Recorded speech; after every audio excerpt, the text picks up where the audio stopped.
Praise the Lord. Srimati Charles Cowman గారి రచనల నుండి ఎడారిలో సెలయేర్లు అను గ్రంథము నుండి అనుదిన ధ్యానములు. దావీదు యెహోవా యొద్ద విచారించినప్పుడు. 2 సమూయేలు గ్రంథం 5వ అధ్యాయం 19వ వచనము. క్రైస్తవుడా, నీ జీవన పయనంలో నువ్వు గమ్యం చేరాలంటే దేవుని దిక్సూచిని ఉపయోగించుకో. గాఢాంధకారపు రాత్రిల్లో భీకరమైన కడలి అలలపై నీ నావను నడిపించేటప్పుడు చుక్కాని నీ సర్వశక్తుడి చేతికి అందివ్వు. ఆయన నావను నడిపించేటప్పుడు అగాధ జలాలలో కళ్ళకు కనిపించని పెద్ద పెద్ద బండరాలని, ఇసుక దిబ్బల్ని తప్పిస్తూ నడిపిస్తాడు.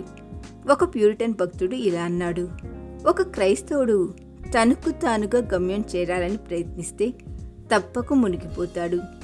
నీకు ఉపదేశం చేసేదను, నీవు నడవలసిన మార్గమును నీకు బోధించేదను అనేది తన ప్రజలకు దేవుడిచ్చిన ఒక అద్భుతమైన వాగ్దానము.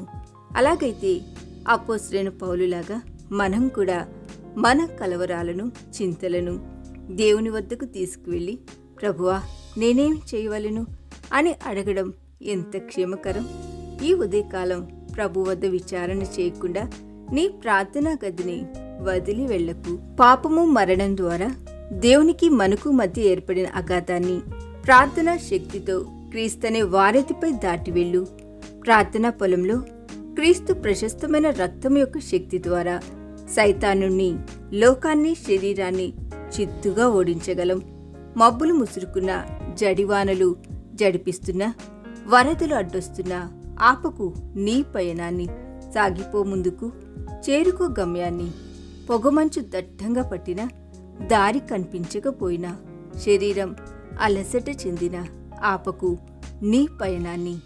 సాగిపో ముందుకు, చేరుకో గమ్యాన్ని. ఈ దిన ధ్యానము మనందరి ఆత్మీయ జీవితమునకు ఆశీర్వాదకరముగా ఉండునుగాక. ఆమేన్.